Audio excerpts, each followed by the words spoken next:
Hi everyone, this is विशेष सरवैया। आज की video काफ़ी ज़्यादा इंपॉर्टेंट होने वाली है क्योंकि आज हम बात करने वाले हैं OLQs के बारे में, ऑफिसर लाइक क्वालिटीज़।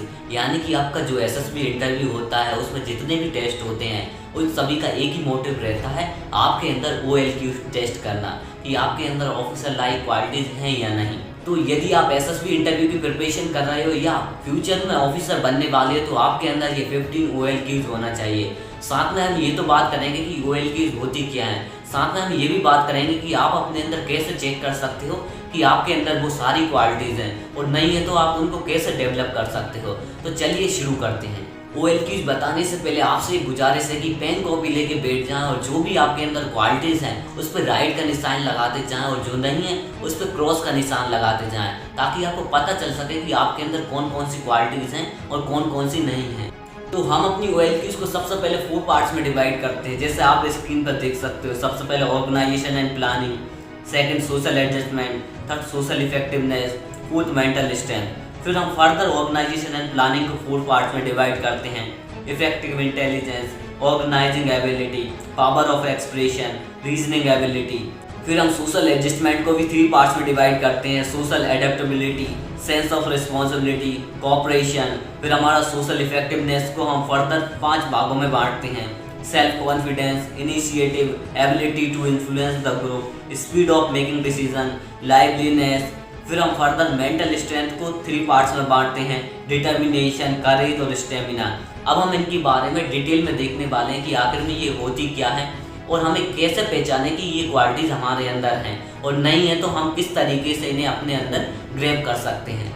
तो हमारी सबसे पहली ऑफिसर लाइक क्वालिटी आती है इफेक्टिव इंटेलिजेंस। इफेक्टिव इंटेलिजेंस का मतलब रहता है किसी भी प्रैक्टिकल सिचुएशन को नए तरीके से सॉल्व करना, फास्टली सॉल्व करना। यह नीचे लिखा भी है, generally student with higher effective intelligence are bright, mentally sharp, penetrating, innovative and inventive. यानी कि वो उस सिचुएशन का नए नए तरीके से सॉल्यूशन निकाल पाते हैं। तो इसका सिंपल सा मतलब है प्रैक्टिकल सिचुएशन को सॉल्व करने के नए नए तरीके निकालना। अगर आपके अंदर भी ये क्वालिटी है तो बहुत बढ़िया है, अगर नहीं है तो आपको भी प्रैक्टिकल प्रॉब्लम को सॉल्व करने पर थोड़ा सा ज़्यादा ध्यान देना चाहिए। हमारी सेकंड क्वालिटी है ऑर्गेनाइजिंग एबिलिटी। इसका सिंपल सा मतलब है कि रिसोर्सेज का किस तरीके से हम बेस्ट यूज़ करें जिससे कि हमें इफेक्टिव रिजल्ट मिले। यानी कि इसका सिंपल सा वर्ड में कह सकते हैं जुगाड़ लगाना। यदि आप भी जुगाड़ू टाइप के इंसान हो तो आपके अंदर ये क्वालिटी जरूर होगी। यहाँ नीचे लिखा भी है कि students with higher organising ability are dealing with complex issues, use common sense, original in action. यानी कि सिंपल सा मतलब है कि रिसोर्सेज का हमें इतने अच्छे तरीके से यूज़ करना है जिससे कि हमें एक इफेक्टिव रिजल्ट मिले। अब हमारी थर्ड क्वालिटी आती है पावर ऑफ एक्सप्रेशन। इसका सिंपल सा मतलब है कि अपने आइडियाज़ को बेस्ट, इजी एंड क्लैरिटी के साथ दूसरे व्यक्ति तक पहुंचाना। यदि आप पब्लिक स्पीकिंग करते हो तो आपके अंदर ये क्वालिटी पहले से ही होगी, यदि नहीं करते तो थोड़ा सा पब्लिक स्पीकिंग पर आप फोकस करिए। तो अब हमारी फोर्थ क्वालिटी है रीजनिंग एबिलिटी। इसका सीधा साधा मतलब है समझने की क्षमता। यदि आपकी थिंकिंग लॉजिकल है, आप एनालिसिस कर पाते हो किसी भी चीज़ का अच्छे से, आपकी थिंकिंग रीजनेबल है, तो आपके अंदर ये क्वालिटी पहले से ही होगी। इसके नीचे लिखा भी है कि students with higher reasoning ability are exceptionally sharp, analytical, highly imaginative, logical and practical. यानी कि आप प्रैक्टिकल तरीके से सोच पाते हो या लॉजिकल तरीके से सोच पाते हो, आप किसी भी चीज़ के बारे में जानने के लिए जिज्ञासु हो, तो इस क्वालिटी आपके अंदर जरूर होगी।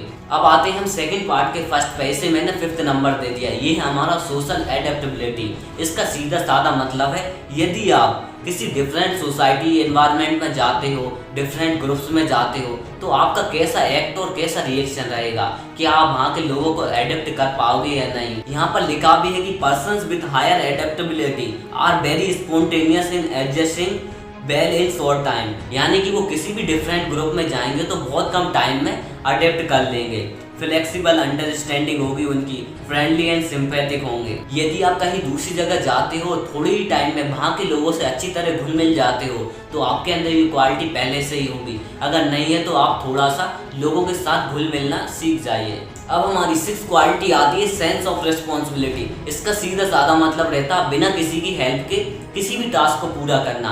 यहाँ नीचे लिखा भी है, persons with higher sense of responsibility are exceptionally dutiful, faithful and respectful to authority, soldier responsibilities. यानी कि जो भी पर्सन के पास ये वाली क्वालिटी होगी वो ड्यूटीफुल होगा, फेथफुल होगा। अगर आपके अंदर ये क्वालिटीज़ हैं तो आपके अंदर सेंस ऑफ रेस्पॉन्सिबिलिटी वाली क्वालिटी पहले से ही होगी। अब हमारी 7वें नंबर की क्वालिटी आती है कोऑपरेशन। इसका सीधा साधा मतलब रहता है टीम के साथ वर्क करना।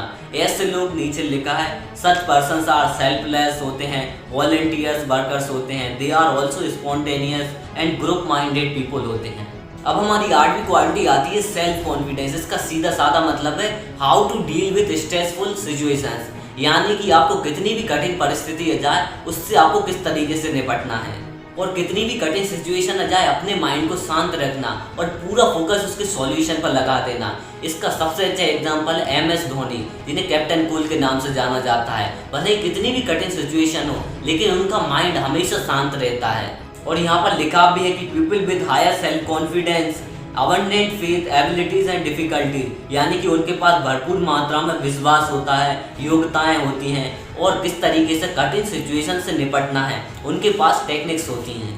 अब हमारी 9th क्वालिटी आती है इनिशिएटिव। इसका सीधा साधा मतलब रहता है समय पर शुरुआती फैसला लेना जो किसी भी एक्शन के लिए जरूरी हो।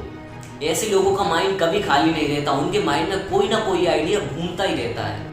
अब हमारी 10वीं क्वालिटी आती है ability to influence the group, यानी कि अपनी टीम मेंबर्स को ऐसा इन्फ्लुएंस करना जिससे कि वो अपने मैक्सिमम एफर्ट्स के लिए तैयार हो जाएं। यहाँ लिखा भी है कि persons with this quality are highly inspiring with magnetic charm, impressionable, considerable capacity to overcome opposition. इसका सिंपल सा मतलब है कि अपने टीम मेंबर्स को ऐसे इन्फ्लुएंस करना कि वो अपने मैक्सिमम एफर्ट देने के लिए तैयार हो जाएं। अब हमारी 11th क्वालिटी आती है स्पीड ऑफ मेकिंग डिसीजन, यानी कि आप कितनी जल्दी सही डिसीजन ले पाते हो। यहाँ पर लिखा भी है कि persons are never wavering, impulsive, hesitant, erratic in their decision, यानी कि वो पर्सन कभी घबराते नहीं, कभी डिसीजन लेने में हेजिटेट नहीं होते। अब हमारी 12th क्वालिटी आती है लवलीनेस। इसका मतलब होता है जिंदा दिली, यानी कि कितना भी बुरा माहौल हो उसमें भी एक चीयरफुल माहौल बना ले।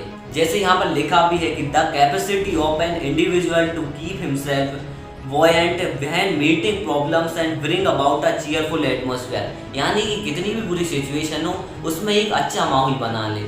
अब आती है हमारी नेक्स्ट पार्ट की क्वालिटी जिसमें सबसे पहली है डिटर्मिनेशन। इसका सीधा साधा मतलब है किसी भी पर्पस के लिए फोकस्ड रहना, यानी कि किसी भी सिचुएशन में अपने मेंटल कंसंट्रेशन को डाइवर्ट नहीं होने देना।